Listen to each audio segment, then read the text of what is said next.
오늘은 인간의 구덩이에서 하나님의 구덩이로 라는 제목으로 함께 말씀을 나누도록 하겠습니다. 해결되지 않은 갈등은 언젠간 터집니다. 그죠? 부부 사이도 그렇고 또 직장 생활에서도 그렇고 야곱의 가정은 언제 터져도 이상하지 않을 만큼 지척이 지뢰밭이었습니다.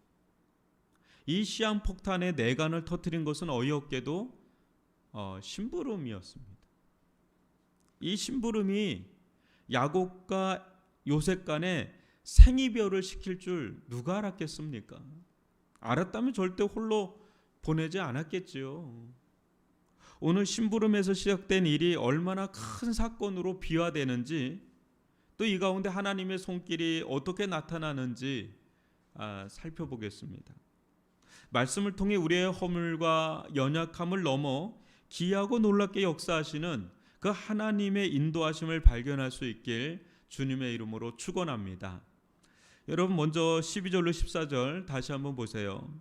그의 형들이 세겜에 가서 아버지의 양떼를 칠 때에 이스라엘이 요셉에게 이르되 내 형들이 세겜에서 양을 치지 아니하느냐?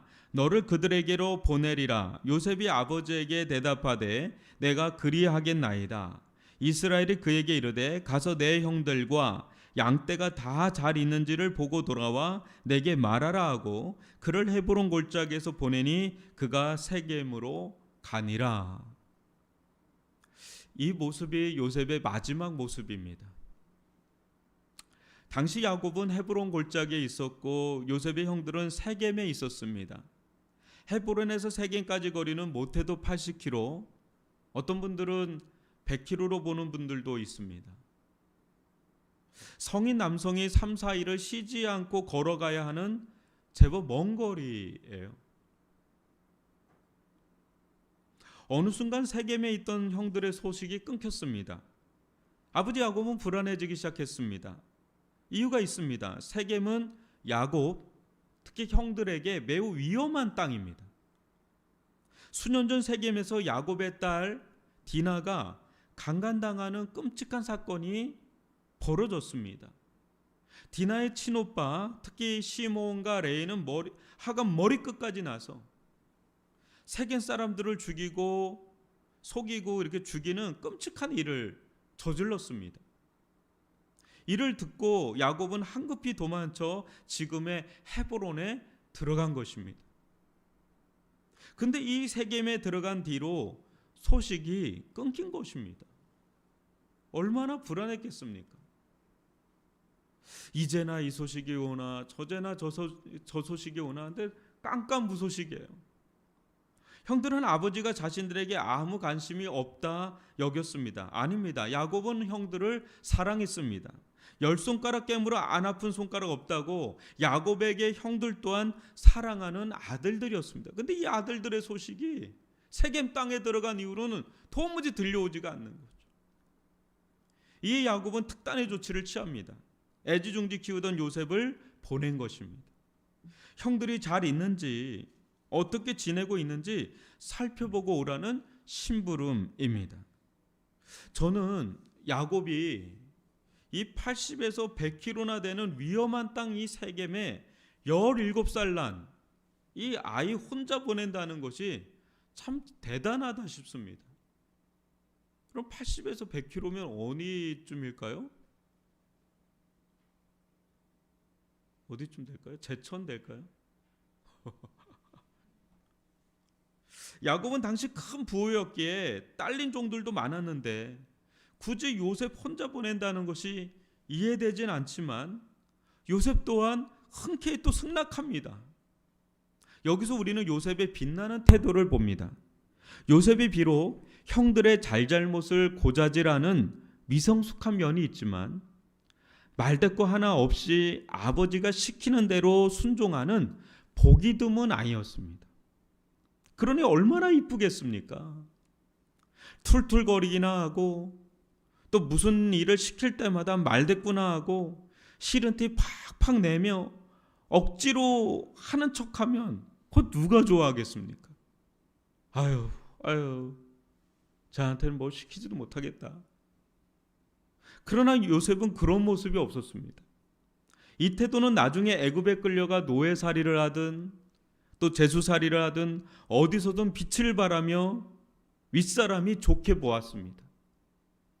이것이 계기가 되어 그는 어디서든 인정받고 승진하고 또 승진하였습니다. 여러분, 어디에 있든 감당하기 벅차고 또 힘든 일이 주어질 때마다 거절하지 마십시오.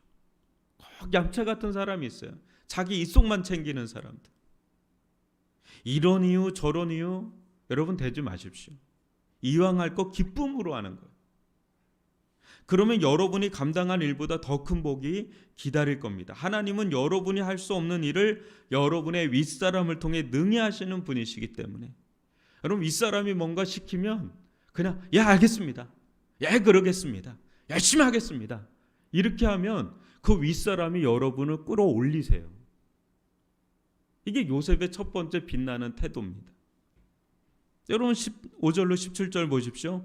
어떤 사람이 그를 만난즉 그가 들에서 방황하는지라 그 사람이 그에게 물어 이르되 내가 무엇을 찾느냐. 그가 이르되 내가 내 형들을 찾으오니 청하건대 그들이 양치는 곳을 내게 가르쳐 주소서. 그 사람이 이르되 그들이 여기 떠났느니라. 내가 그들의 말을 들으니 도단으로 가자 하더라 하니라. 요셉이 그의 형들의 뒤를 따라가서 도단에서 그들을 만나니라. 아버지의 말을 듣고 순종하여 갔으나 요셉은 방황했습니다. 형들이 없었기 때문에. 멘붕이죠. 여러분이라면 어떻게 할 것 같습니까? 여러분은 어떻게 했을까요? 그냥 돌아가면 되죠 뭐.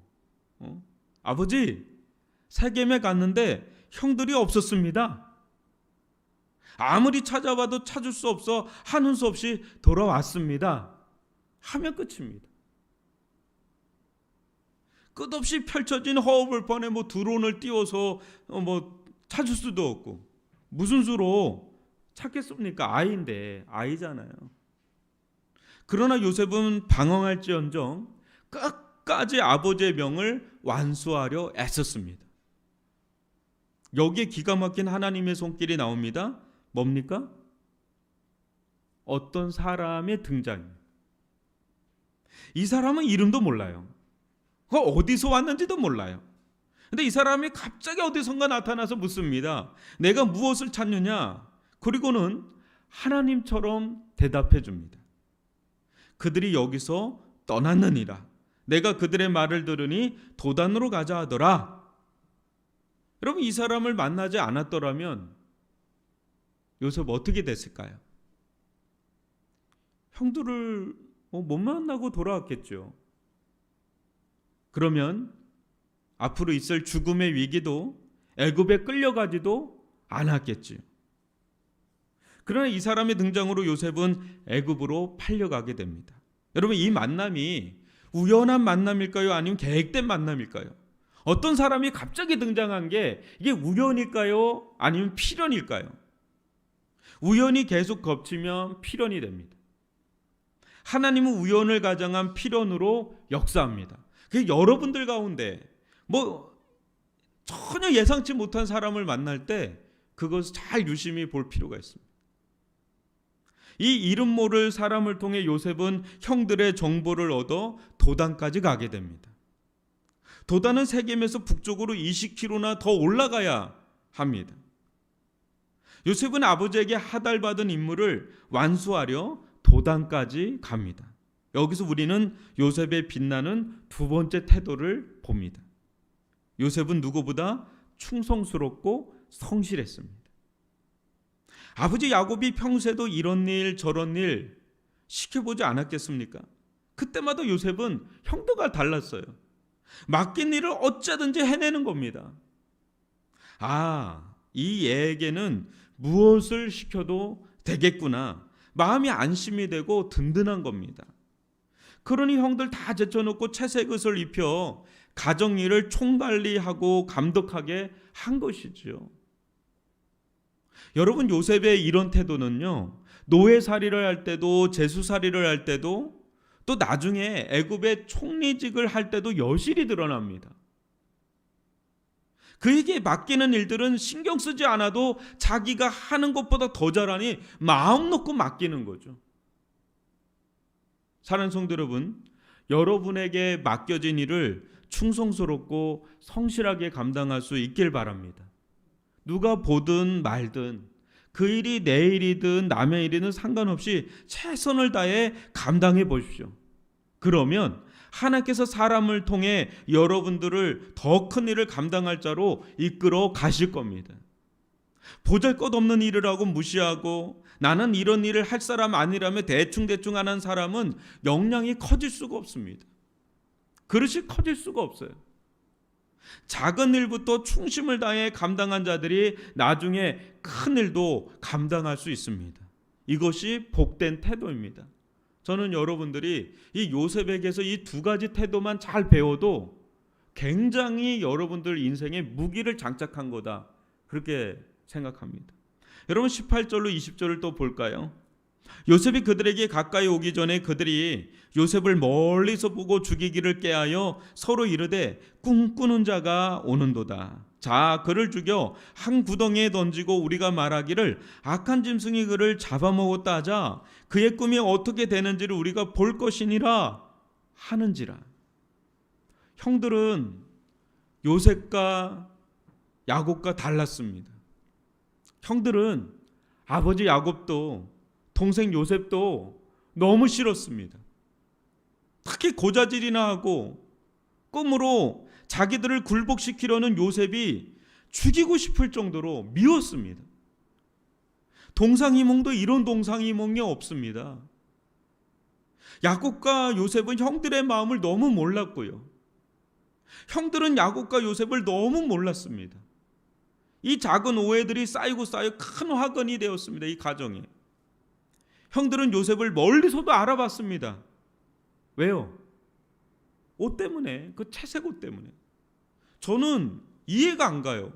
그 100kg, 120kg나 되는 옷을, 그 예복을 입고 채색 옷을 입고 왜 왔는지 이유는 잘 모르겠어요. 요셉이 그 집에서나 입어야 될 옷을 그 긴 그 어려운 그 험악한 길을 가는데 채색 옷을 입고 온다. 이게 여러분 말이 됩니까? 작업복을 입고 가야죠. 근데 그 딱 채색 옷을 보고 저는 요셉이구나. 그 순간에 형들이 어린 놈의 자식이 아버지의 후광을 입고 우리를 또 관리감독하러 하여 고자질하러 왔구나. 꿈 이야기나 주저리주저리 떠들다가 가겠구나. 자신들은 이렇게 나와 개고생하는데 저놈은 아버지 품에서 호의호식하다 이렇게 정찰이나 하러 나왔구나. 그런 싶은 생각이 드니까 저놈이 세상에서 없어졌으면 하는 마음이 강렬해졌습니다. 이는 한두 사람이 아닌 모든 형들이 원하는 바였습니다. 이들은 결정했습니다. 죽이기로. 죽이자. 그냥. 여기 자, 그를 죽여 한 구덩이에 던지고 라는 말이 나오는데 여기서 죽여라는 말을 원문에서 보면 엄청 끔찍한 단어예요. 실은 우리나라는 그냥 죽여지만 원문을 보면 갈갈이 찢어 죽여 이렇게 나옵니다. 형들의 분노, 상처가 어느 정도로 심각했는지 엿볼 수 있는 대목이죠. 야곱이나 요셉이 이를 알았다면 절대 보내지도 절대 오지도 않았겠죠. 죽으려고 와요, 그 자리에. 당시 일부 다처는 문화였습니다. 그래서 배다른 형제라도 다 한 형제요 자매로 인식하던 때였습니다. 이런 시대에 자기 동생을 맹수처럼 갈갈이 찢어 죽이고 싶다면 여러분, 우리는 이들이 왜 이렇게까지 미워할까 생각해 볼 필요가 있습니다. 왜 이렇게까지 미워했을까? 여러분, 이게 좀 이해 갑니까? 그 자기 동생을 이렇게 갈갈이 찢겨 죽이고 싶을 정도로 그렇게 왜 그렇게까지 미워했을까? 남도 아니고. 요셉 나이가 17살이잖아요. 아마 적어도 10년 이상은 요셉으로 형들이 매우 힘든 시간을 보냈을 거예요. 너무너무 편애하고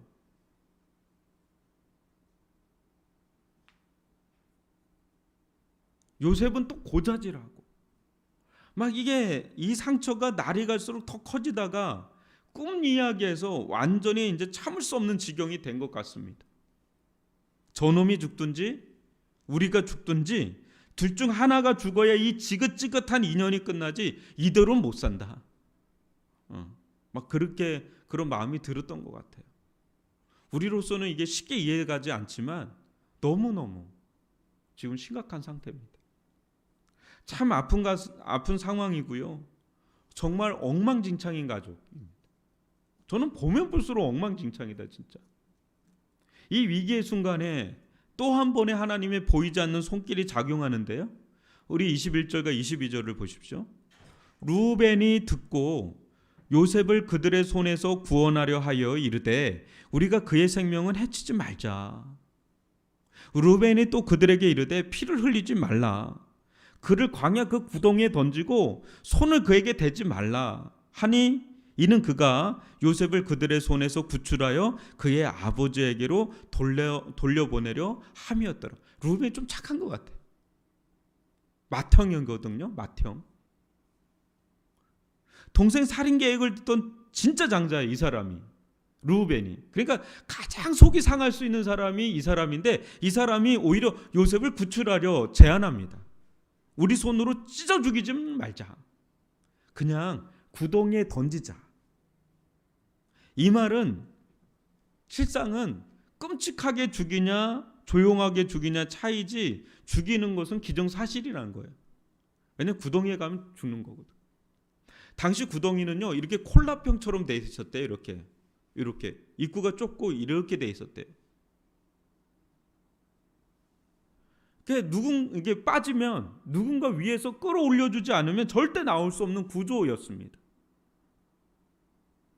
루벤은 일단 구덩이에 던져놓고 시간을 봐서 요셉을 구출해 내려 했던 것이죠. 루벤은 여기 이유가 있어요.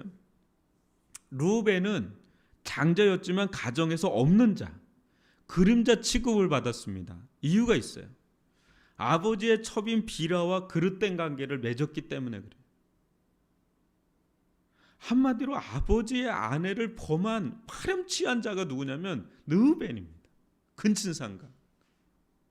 이 일로 평생토록 야곱의 눈밖에 난 아들이 되고 맙니다. 이를 만회하고 싶은 마음도 있었겠죠. 또 그릇된 짓을 하긴 했으나 좀 착한 면이 좀 있어요. 르우벤이. 또 장자이기에 이 일이 탈로라도 나면 아버지에게 완전히 독박을 쓰듯이 당하게 될 사람은 누구냐면 루벤이죠. 자기가 장자니까. 그래도 그러니까 아예 아버지에게 버림받을 수 있기 때문에 너무 두려워서 요셉을 구원하려 한 것일 수도 있어요. 이 제안으로 여러분 요셉은 첫 번째 위기를 넘깁니다. 형들이 아무리 껍데기만 남은 형님들이라도 루벤의 말을 듣고 찢어 죽이지 않고 그냥 구덩이에 내던집니다. 이 위급한 순간에 루벤의 제안이 여러분 우연일까요? 아님 우연을 가장한 하나님의 손길일까요? 요셉 이야기에서 하나님께서 직접적으로 나타나는 장면은 없어요, 여러분. 그러나 우리는 그의 삶 속에 하나님께서 함께하지 않았다 말할 수 없는 장면이 너무 많이 등장하는 것을 압니다. 그렇습니다. 하나님은 여러분에게 말씀으로도 함께하지만 여러분의 삶 속에 크고 작은 일 가운데 함께하십니다. 어떤 사인을 보여준다는 거죠. 정신 차리라고. 어떨 때는 우리의 방향을 또 제시하기도 하고요. 하나님이 아니고서는 설명될 수 없는 결정적인 일들이 여러분들의 삶 속에 얼마나 많습니까?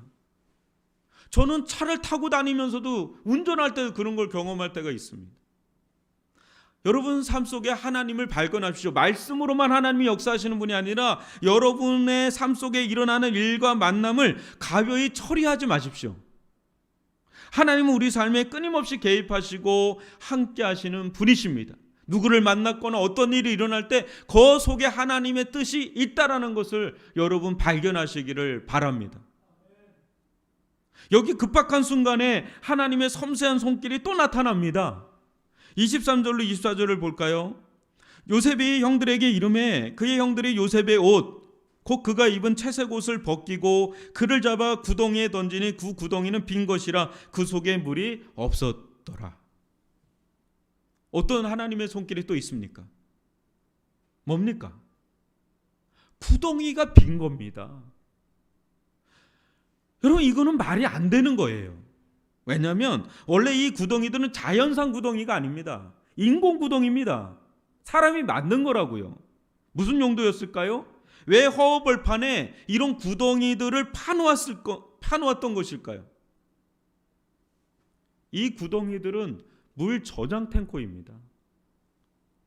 우기를 지나서 건기일 때 목말라 죽을 수 있게 곳곳에 물 저장 탱크인 구덩이를 파놓은 겁니다. 요셉은 형들의 손에 찢겨 죽지 않아도 익사에 죽을 수 있었습니다. 물이 가득하거든요. 그러나 그 구덩이는, 하필 던진 그 구덩이는 물이 없는 구덩이입니다. 이것이 우연일까요?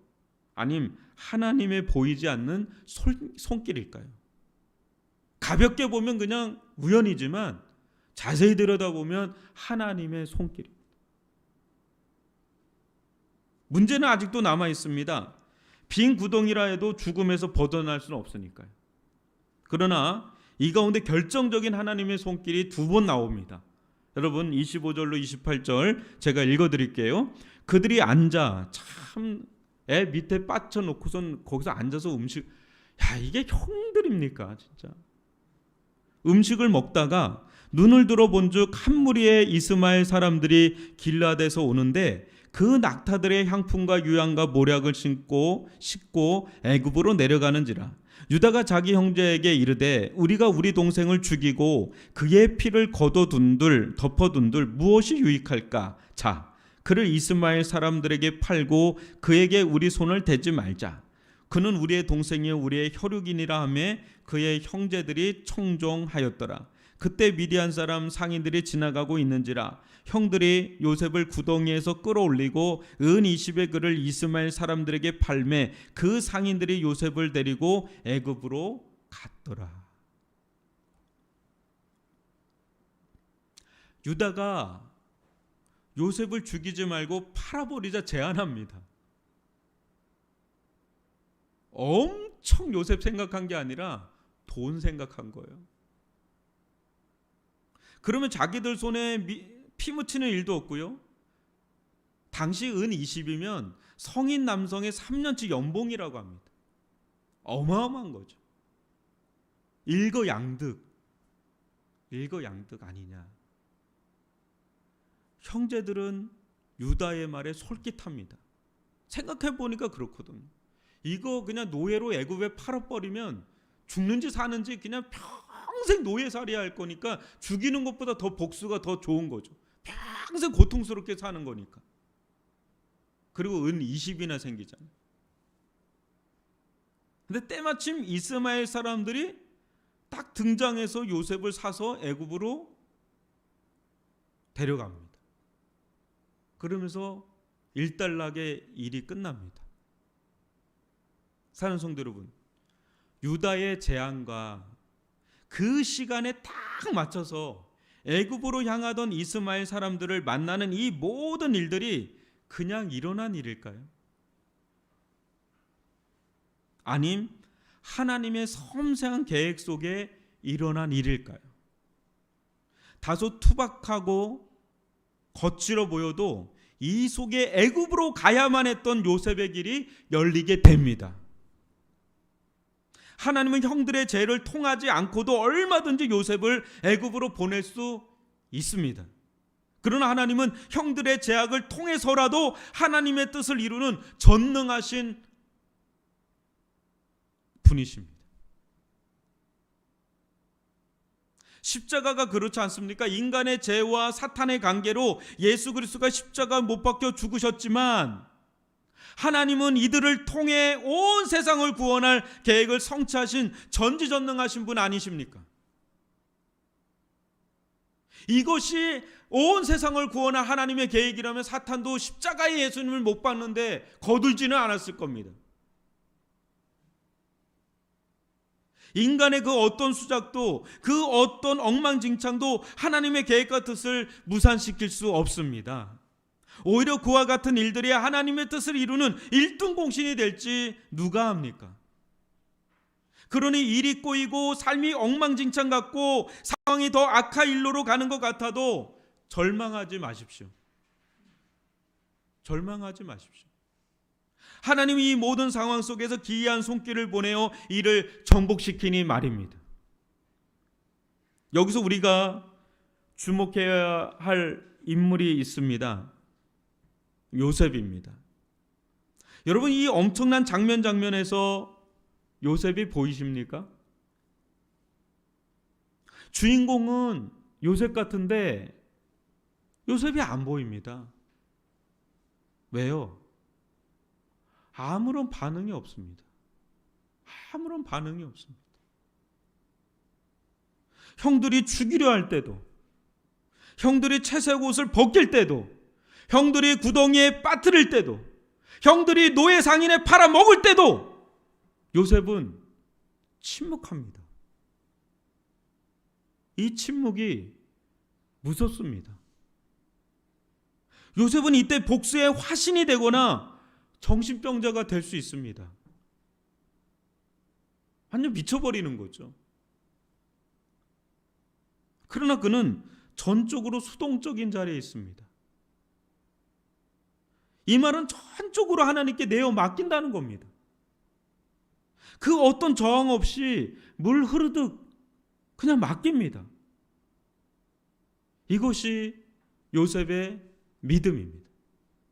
인간적으로 생각하면 자신이 꿈과 전혀 다른 길로 들어간 것입니다. 역행입니다. 그러나 이 꿈이 하나님이 주신 꿈이라면 이 모든 상황 속에서도 반드시 이루어질 것이란 믿음, 그 믿음으로 그는 엄청난 시련과 상처 속에, 그런 속에서도 정신을 잃지 않고 꿋꿋하게 애굽으로 내려갑니다. 참 힘든 일이죠. 저 같으면 막 미쳐버릴 것 같은데 요셉은 편하게 그 길을 갑니다. 사랑하는 성도 여러분, 어느 때 주어진 상황이 여러분의 통제 밖으로 넘어갈 때가 있습니다. 내가 못한다, 이제는 내 손을 넘어갔다. 상황이 더 악화되는 것 같을 때가 있습니다. 이때 우리는 발을 동동 구르며 답답해 미칠 것 같습니다. 그러나 믿으십시오. 하나님은 단 한순간도 여러분을 놓은 적 없다는 것을 말입니다. 하나님께 전적으로 맡기십시오. 내 마음에 들지 않아도 저항 없이 따라가 보십시오. 그곳에 예기치 않는 하나님의 선물이 기다리고 있을 겁니다. 아무것도 할 수 없는 하나님의 구덩이에 들어가도 흔들림 없이 살아가시기를 주님의 이름으로 축원합니다. 인간의 구덩이에 들어갔지만 그곳은 또 다른 하나님의 구덩이였다는 것, 그 구덩이에서 아무것도 할 수 없었지만 그 속에 하나님의 손길이 보이지 않게 역사하고 있었다는 것, 하나님께서 때가 되면 하나님의 계획이 이런 것이었음을 알게 하실 날을 보여주실 줄 믿습니다. 그 믿음으로 전적으로 하나님께 의탁하며 나아갈 때 요셉에게 전혀 다른 애굽의 생활이 펼쳐진 것처럼 우리들 가운데 최악의 상황으로 돌아가는데 그 하나님의 구덩이가 또 다른 우리의 길이 나는 구덩이가 될 줄 누가 알겠습니까? 하나님을 의지하면서 가는 저와 여러분이 되기를 주님의 이름으로 축원합니다.